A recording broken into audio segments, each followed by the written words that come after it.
Hi అండి. రమాదేవి గారు వచ్చినారు. మాకు మన ఇత్తనాలు ఇచ్చినారని చెప్తే కదా ఆమె వాళ్ళ పిల్లలు వాళ్ళ ఆయన అందరూ వచ్చినారండి. నాకు కొద్దిగా ఇంటికాడ లేట్ అయింది. వాళ్ళు లేట్ అయ్యి వస్తాము భోంచేసి వస్తామనిండ్రి. అందుకని నేను అన్నం చేయలే, ఏం చేయలేదు. నేను పోయే లోపల మా అబ్బాయి ఆడున్నాడు. వాళ్ళు పోయినారు ఫామ్ హౌస్ కాటికి. నేను పోయేలకల్లా చాలా లేట్ అయింది. అందుకని నేను పోయినాక మళ్ళీ వాళ్ళు పోతుంటే రండి అని పిలిచినాను. పిలుస్తూనే వచ్చి కుంకుమ పసుపు అవి ఇచ్చినాను. చాలా సంతోషపడింది ఆమె అయితే. నేను పోయే లోపల అన్ని చెట్లన్నీ తీసుకున్నారు, వాళ్ళకి కావాల్సిన చెట్లన్నీ.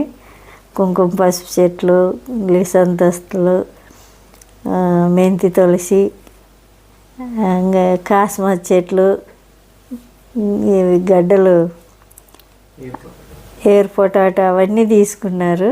ఇంకా ఏమో వాళ్ళకి కావాల్సినవన్నీ తీసుకున్నారు. అందుకే నేను పోయలేకపోతే వాళ్ళు పోయే లోపల. అందుకని కొంత లేట్ అయింది.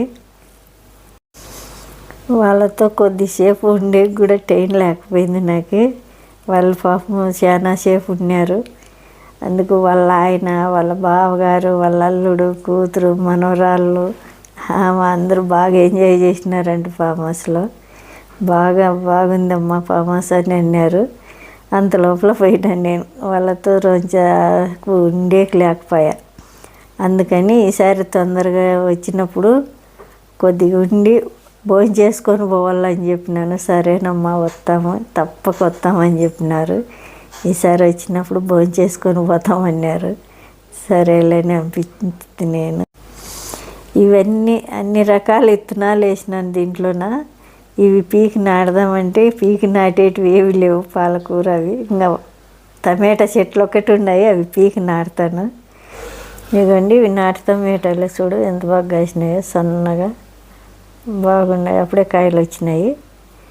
ఇవన్నీ టమాటా చెట్లు పెట్టినాము. ఇవన్నీ ఈ టమాటా చెట్లన్నీ చూడండి ఎంత బాగున్నాయో. మొన్న పెట్టినాము, ఎంత బాగా వచ్చినాయి చూడండి. ఇవన్నీ నీళ్ళు పట్టాలంక ఇదంతా. మీరు బీర చెట్టు అండి, ఎంత బాగా వచ్చింది. బీరకాయలు కాస్తున్నాయి అప్పుడే. ఇదంతా పందిరేయాలండి ఈ బీర చెట్లకి. సన్న పింజలు కూడా వస్తున్నాయి అప్పుడే. పందిరేస్తే బాగా వస్తాయి. మళ్ళా పింజలు చూడండి, పూత పింజలు బాగా వస్తున్నాయి. చిన్న చెట్టుకైనా కూడా బాగా కాపొస్తుంది.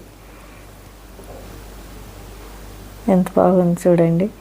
చెట్లు చిన్న చెట్లు అయినా బాగున్నాయి. ఇదంతా ఎత్తే పందిరి బాగా